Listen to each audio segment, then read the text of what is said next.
Welcome to GeekWire. We are live today in Renton, Washington.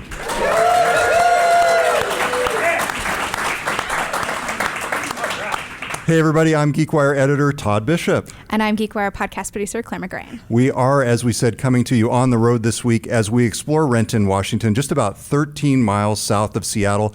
This city is home to Boeing's 737 plant. The airplanes are right outside. We are here at Seco Development and at this wonderful project here, Southport. And a big thanks to Seco for sponsoring and underwriting our GeekWire on the road coverage this week in Renton. The view here is spectacular. I can't believe what it looks like just to look out across Lake Washington, see downtown Seattle. There, the skyline on the horizon. Yeah, when we walked in, there was actually a pair of bald eagles kind of cavorting in the water, flying around. It was beautiful. So a big thanks to everybody who's here. We've got a great show coming up. As we said, Southport is a new office campus located in Renton, and it's built to support the tech companies of tomorrow with next generation infrastructure and easy access to transportation and housing. Southport is trying to attract new tech companies to this area, but Renton is actually already home to one very big and very geeky company, Wizards of the Coast, which is the company behind the games Dungeons and Dragons and Magic the Gathering. And we're excited to welcome Wizards of the Coast President Chris Cox to the GeekWire podcast as our first guest today. Chris, it's great to have you here. Oh, thanks for having me, Todd. So for people who are familiar with D&D and with Magic the Gathering, they may not actually know much about Wizards of the Coast, which is the company that, as we said, makes those games. So when you kind of run into people and tell them what you do, what do you say? What is your job? I think the easy answer is I get to make amazing games that are enjoyed by tens of millions of people around the world. D&D has been around for 44 years, entertaining people since, 1974. Dungeons and Dragons came out when I was in college in 1993. We're celebrating our 25th anniversary. And it's just fun to be able to bring people together around kitchen tables and gaming stores and computers and phones all around the world. So, Chris, you've been the CEO for just about 2.5 years. Yeah. And I should point out, if people want to read deeper on Chris's experience at Wizards of the Coast and his past, Kurt Schlosser, one of our GeekWire reporters, wrote a great profile of you this past week and some interesting stories about the resurgence of D&D. But you have your own personal history with many of the games that Wizards of the Coast makes. Like, how did you originally start playing these games? So I was introduced to Dungeons and Dragons when I was about 9 or 10 years old by my best friend's big brother. He was our dungeon master, and he got me into D&D. And before that, I'd never really read, I'd never really story told, and it opened up this amazing new world to me, and the rest is history. What was your first character? Oh, gosh, when I was 9, probably not very sophisticated. My go-to character is a fighter thief. That's awesome. So how many D&D fans do we have here in the audience in Renton? Let's hear a round of applause here for people who are into D&D. Nice. Yes. That's it. That's him. How about Magic the Gathering? Magic the Gathering? Yes. Yes. That's great. So for people who aren't familiar with the games, Chris, how do you explain the overall appeal, and how do you get it across to somebody what's so magical, if you will, about these games? Yeah. Well, with each game is different. They're both anchored in deeply social play. D&D is all about storytelling. It's all about kind of like that native urge we have to tell stories and to explore worlds and journeys together. That's kind of the core of the game. Magic is more of a competitive or cooperative experience, and you're able to really play this deep strategy game where you're able to create your own deck, and it's kind of like 3D chess where you're able to bring your own unique pieces to the board. And each are really fun. They each allow you to bond with other people. As I said, Magic's played by 10 million people. D&D, I think the last count was 12 million actively play. And it's all about just kind of making friends and having fun. So you did recently, though, release a product that lets you kind of play by yourself with a computer, essentially, Magic the Gathering Arena, Yeah. which is kind of a successor to Magic the Gathering Online, a little bit more basic way to play Magic Online. So what did you want to accomplish with Magic Arena that was different, say, from previous versions or from playing in person? Sure. So Arena is our new digital version of Magic. It's for the PC, and it just launched in open beta about a month ago. And it basically allows you to play over 1,200 cards, all of the cards in the format called Standard in Magic. And you're able to play it with millions of people around the world instantaneously. And basically what we're trying to do with Arena is a couple things. For the newer player, we're trying to make the entry point into Magic super duper simple. Arena's free to play. You get a ton of cards when you first start to play, and you're able to be paired against, hundreds of thousands, millions of people when you play who have a similar skill level or a similar kind of deck as you. So you're really matched pretty evenly, and it's got a great tutorial system to help you teach the game. And then for the more competitive or experienced player, Arena is going to really anchor our efforts in streaming and esports, which are a huge driver of games today. I think just in the first month that Arena was out, Magic was the 10th biggest game on Twitch and YouTube, and I think in terms of number of viewers, and the 6th biggest game in terms of viewership, which is a huge leap for the game, and we only see that growing over time. So, Chris, one of the things we're really big into at GeekWire is learning leadership lessons from the people that we talk to, and oftentimes people draw from their work or from their life experiences or from the games they play to talk about their leadership lessons. I'm curious, are there any tactics or strategies from D&D or Magic the Gathering that you can apply to your role as Wizards of the Coast president? One of the things that people make fun of me about at work is one of the core ways we think about strategies or developing our games or developing our properties is we talk about it in terms of castles and boats.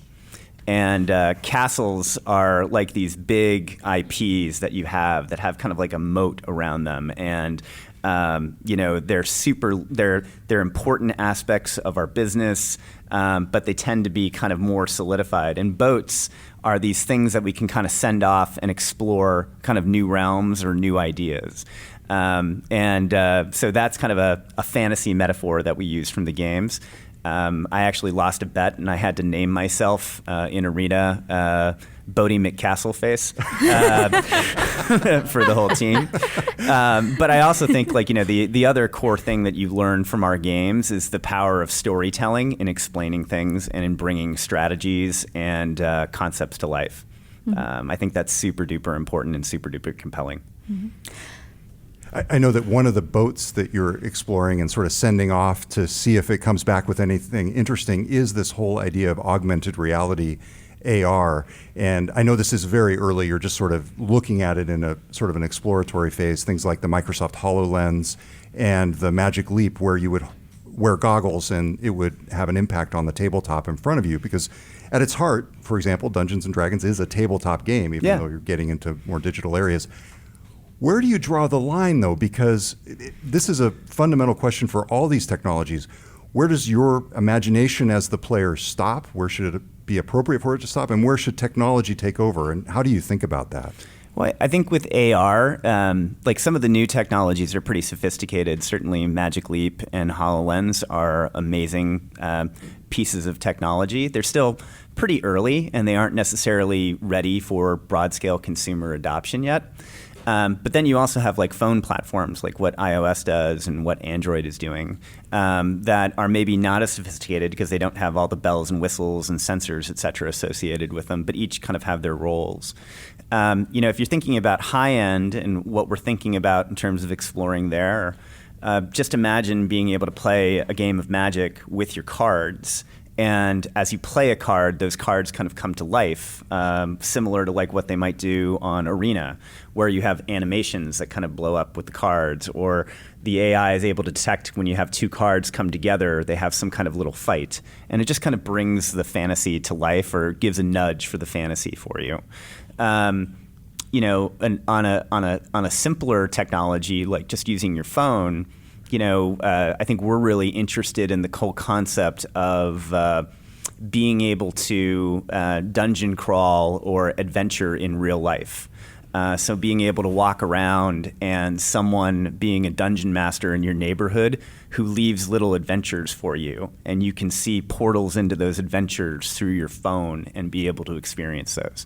All of these are just kind of drawing table ideas that we're experimenting with, but we see a lot of interesting potential to expand immersion and to bring more people in.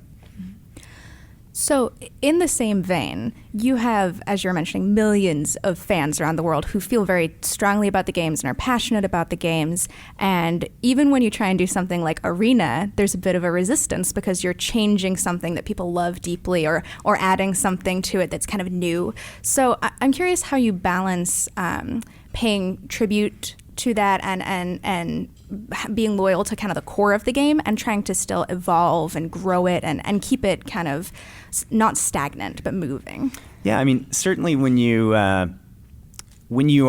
a company that's responsible for games that are measured in decades of longevity, and when you think about the player bases for those games where a lot of free-to-play games measure like their loyalty for the game in days. We measure our loyalty to our games in years. You have to take the people who play the game very, very seriously and what their expectations for that game. But I think one of the concepts that we have is, we constantly want to expand the notion and the boundaries of what those games are. So while you try to respect what people who've been playing the game for a long time think and expect of the game, you always try to experiment with kind of that boats mentality about new ways that you can bring new people into the game.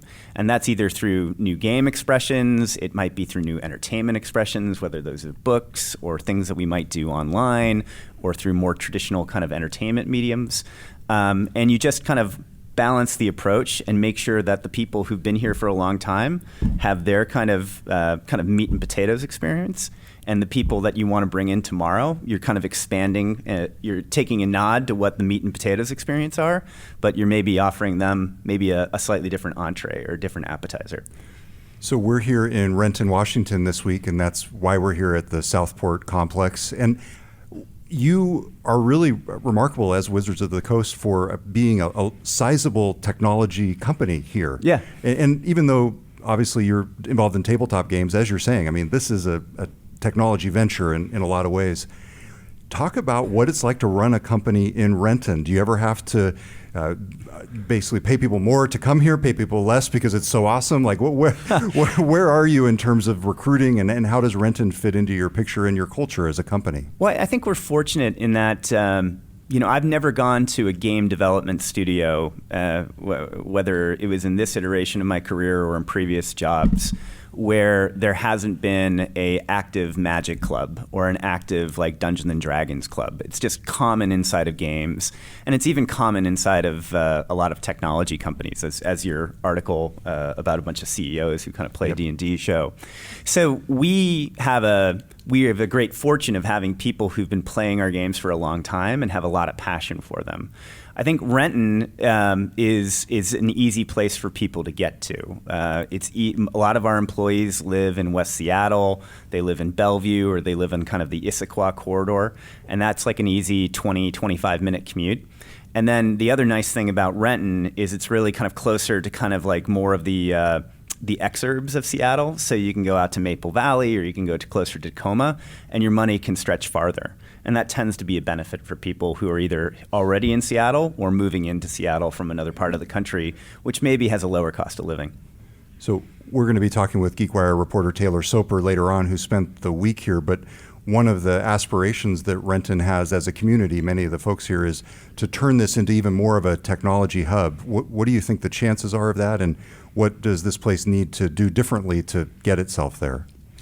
Well, I think developments like we're at right now are a great start. I mean, this is world-class facilities here. A great kind of very bucolic lakeside environment, close proximity to services like you have over at the Landing.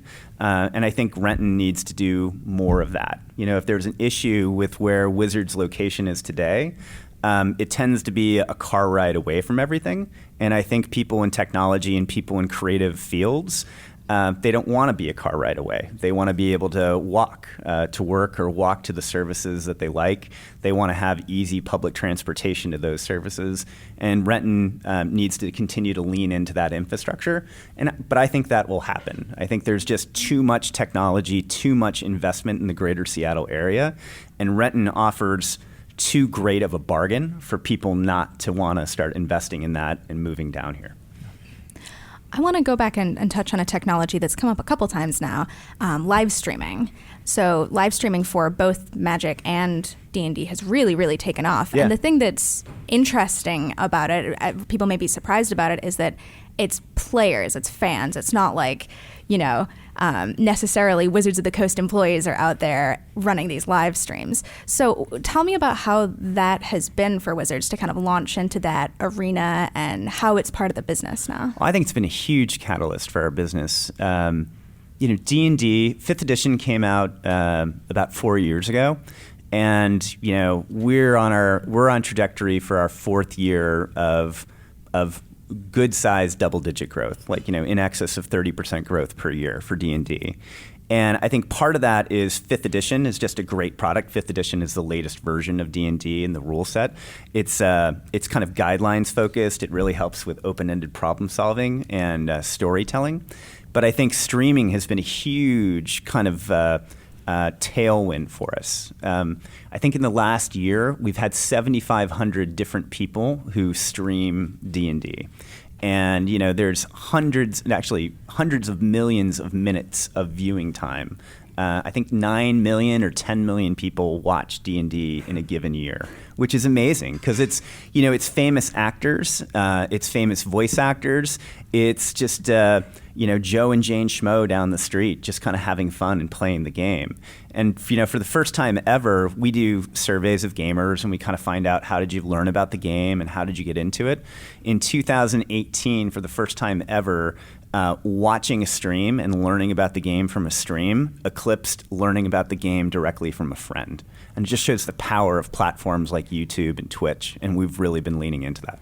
It's funny because Claire wrote about this over the weekend, and I was reading her story, and I was like, wait a second. So they turn on a camera, and they point it at the table or the people, and so Claire had to explain it to me, basically. Yes, yeah.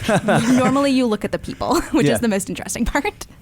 Yeah. So the reason I was writing about that this weekend is I was at a panel of D&D designers at GeekWire in Seattle, and they were talking about kind of the changing face or the changing perception of D&D and how traditionally it was seen as kind of ultra nerdy and something that was very much for boys and men, and that was the perception it had, even if that wasn't kind of the player base that it had. But both the player base and the perception has changed dramatically. And you talked about this earlier, reaching out to different communities, whatever that looks like, whether it's younger people or people who aren't quite as nerdy or people who are of different demographics, women, ethnic minorities, etc. And streaming has been a big part of that, from what they were saying at least. So I'm curious, in what other ways are you kind of working on that perception and changing those kind of stereotypes and saying these games are for anybody who wants to play them? Well, I think, as I mentioned, kind of like that clubhouse mentality that many games have, like we try to really knock the doors out of that clubhouse and really have a big tent, invite people in. And I think the single most important way we can do that is making sure that anyone can see themselves in the game and, really showcasing, powerful male heroes, powerful female heroes, people with different outlooks on life and different orientations, whatever that orientation may be. And making sure no matter what color, creed, stripe, or flavor you are, you can see yourself in the game and be able to play that game. That's important to us in D&D. That's important to us in Magic, and something I think we've been really leaning into over time, and I think it helps with the game. So what would be your advice to somebody like me who was always a little bit intimidated by the kids in school when I was going to elementary school who were doing this thing called D&D, and I almost was kind of turned off just because it seemed so mysterious in this world that I was kind of like an alien world that I didn't want to jump into. What would be your advice to somebody now like me, who's an adult wanting to get into it, seeing how cool it is? Is there a first step that you would suggest other than just sitting down with friends and playing a game? Oh, sure. There's a lot of first steps I think you could take. I think streaming is one of the best avenues that you can go watch. You can go on to Twitch and see dozens of different streams at any given time. And if you find a good stream like Dice Camera Action or Acquisitions Incorporated, it's just like watching great improv. It's funny, people play off of each other, and it inspires you about how you could bring a group of people together and be that witty and that charismatic together.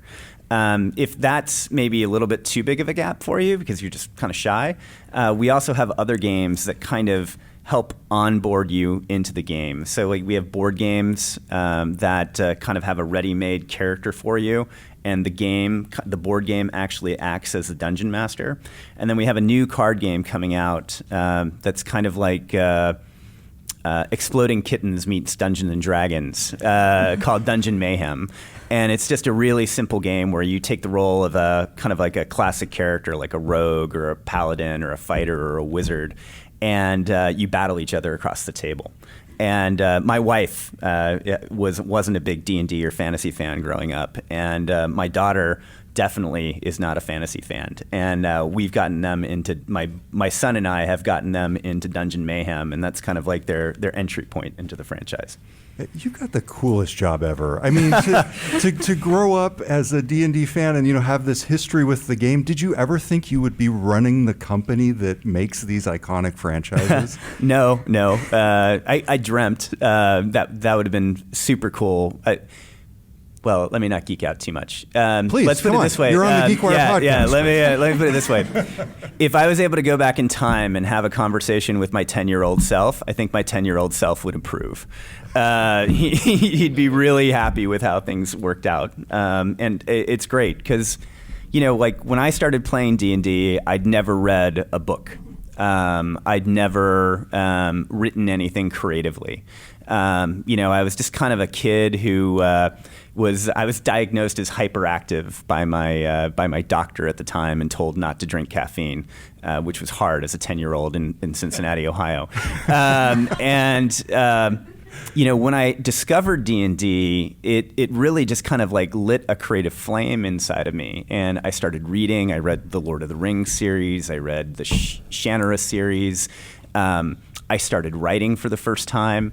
I'd start making my own games. It kind of pointed me into a new direction that I think has made me a much more successful and complete person as a result of that.